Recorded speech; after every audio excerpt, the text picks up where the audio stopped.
Más bien es una situación que se nos presenta entre lo que es el termalismo y el Sistema Nacional de Salud, ¿no?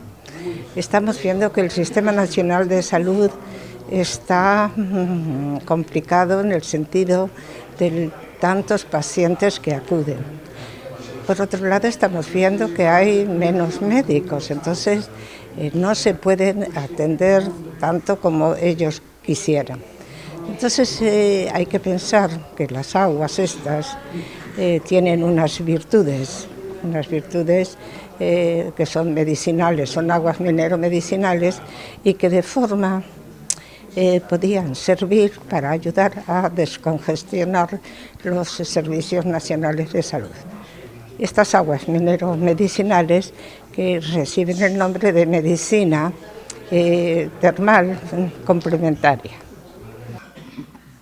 Quenes integramos o Centro de Estudios Chamoso Lamas, xa digo, alrededor dunha trintena de persoas, sentímonos satisfeitos de todo o que levamos realizado neste tempo a favor da investigación, a favor da conservación e da posta en valor do inmenso patrimonio cultural das comarcas do Carballiño e do Ribeiro, entre os que se atopan, por suposto, pois as augas termais, as augas mineiro-medicinais. As augas tense falado e escrito moito, pero eu me gusta, como os que me precederon, que son maestros como Marita e como o profesor Míguez, dos que aprendimos moito.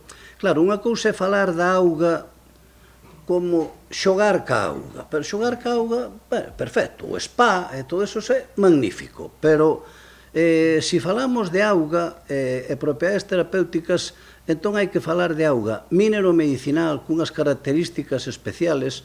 Hai que documentalas ben, teñen que facerse analíticas preceptivas das características das augas, e en isto é onde Marita creo que nos deu unha... Bueno, ten toda unha trayectoria pois que desde logo debemos de valorar e de recordar.